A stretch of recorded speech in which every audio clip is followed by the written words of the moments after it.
螳螂，爸爸不要闹了。这一只巨型螳螂不小心爬到这个孩子的背后，背上，在他帽子上。可怕，还有玩具来了。可怕到了极点。他帽子上面来，去看啊，新玩具。他哪来的帽子？你去看啊，他在外套上啊。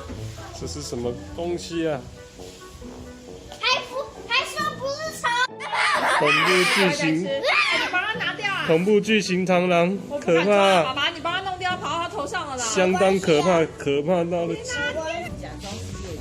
等一下，你先让他这个跟那个超像的，就是在这个树上根本看不到，你们。